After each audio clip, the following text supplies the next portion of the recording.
Hey guys, it's Pastor Chris, and I want to welcome you to week 6 of 52 Major Stories of the Bible. I'm by myself this week. My wife Alyssa isn't able to join us. I apologize. I know she is the better half, and you got the short end this week. Let's talk about week 6. It's the story of Joseph.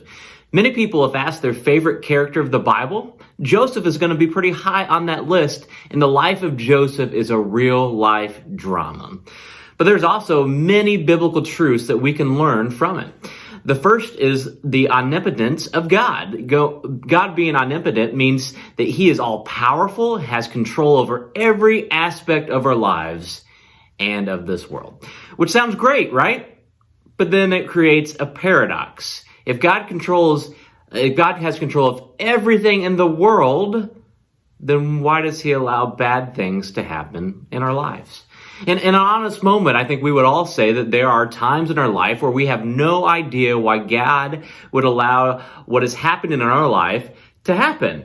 But that doesn't mean that God isn't using it for good. It may just mean that he's not using it for our personal good, but for a greater good or a universal good. He may be taking us through a difficult time in order that he may refine us and prepare us for something down the road. He also may be doing a great good through us that we just can't see in that moment. And that is what we see in the life of Joseph. His brothers sell him into slavery. A slave's master's wife lies about him and gets him sent to jail. People who he's in jail with make a promise to him and then they forget about him.